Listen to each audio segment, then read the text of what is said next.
The release of the Duchy of Cornwall's integrated annual report for the 2024-2025 financial year has once again placed the Prince and Princess of Wales under intense public scrutiny.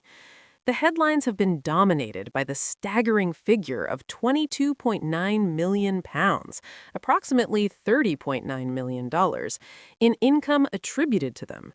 As is often the case with royal finances, these numbers have sparked fierce debate, criticism, and the familiar question, why do the royals receive this money at all? Yet this hyper-focus on the monarchy frequently overlooks how the duchy actually functions and why similar financial arrangements elsewhere rarely attract the same level of attention. When Prince William inherited the Duchy of Cornwall from King Charles III upon the king's ascension to the throne in 2022, he did not just inherit a title. He inherited the responsibility of one of the UK's oldest landed estates, established back in 1337 by King Edward III.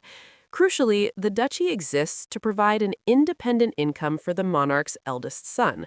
It is not designed as a personal fortune, but rather as a working estate intended to fund public duty and ensure long-term stewardship. The estate reportedly spans more than 130,000 acres across 23 counties in England and is valued at over £1 billion. Its income is generated through legitimate business activities, such as farming, property rentals, commercial leases, and sustainable land management, rather than taxpayer funding. It is vital to understand that the £22.9 million received by the Prince and Princess of Wales does not go straight into their personal bank accounts to be hoarded. Instead, it funds the significant costs associated with their official public roles. This includes paying for staffing, running offices, travel logistics, charitable work, and the operational support required to carry out hundreds of engagements every single year.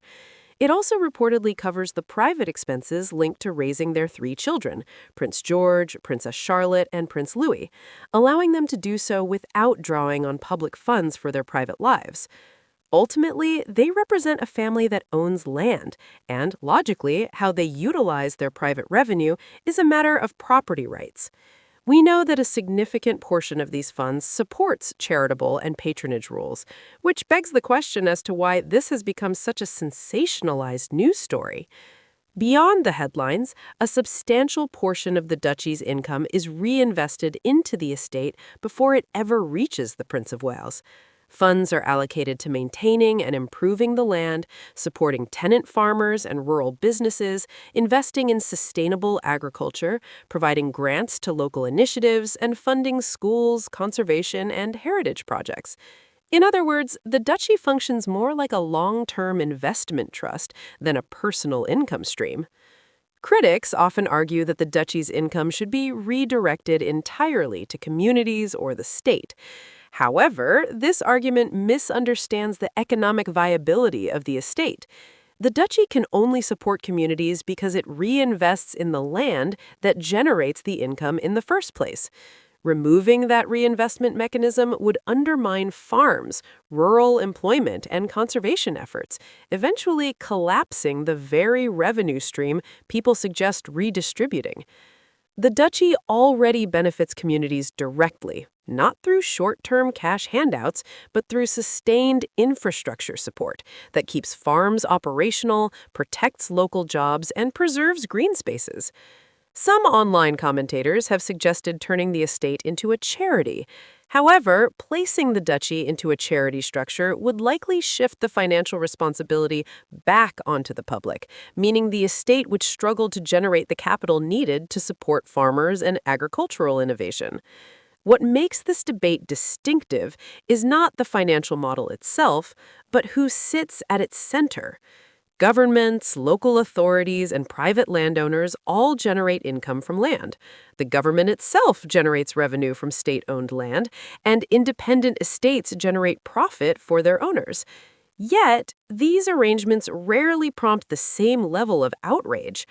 The royal family, however, operates under constant visibility. Their finances are published, audited, and debated in a way few others are, making them an easy target for criticism, even when their structures are often more transparent than private corporations. There is also a wider context to consider regarding the land itself. If the duchy were absorbed by the state, it would likely be treated as a financial asset rather than a legacy estate. Land could be sold off, heavily developed, or built upon, including protected greenbelt areas to meet short-term budgetary pressures. By contrast, the duchy's current mandate prioritizes long-term environmental care, sustainability, and community stability over immediate profit. Perhaps the most pressing question remains: does Prince William get all the money? The answer is a definitive no, and this remains the most persistent misconception. Prince William does not personally keep the totality of the duchy's income. Much of it is reinvested into land management, farms, grants, and community initiatives before a surplus is even calculated. Even regarding the surplus he receives, much of that money is directed into his philanthropic initiatives and pays for the administration of his many patronages.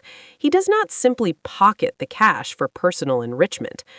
While the royal family obviously must pay for their own living expenses, utilities, and children's education, they share a considerable amount of their wealth with the wider public through their service.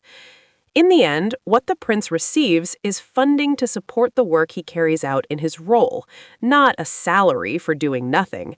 Like the government and many independent landowners, income is generated from the asset of land. The difference lies in the philosophy of its use. In the duchy's case, land is preserved rather than sold, farms are supported rather than displaced, and green spaces are protected rather than paved over. The figures may make for shocking headlines, but the reality is far more complex. The Duchy of Cornwall is not about private wealth. It is about funding public service, sustaining rural communities, and stewarding the land for generations to come.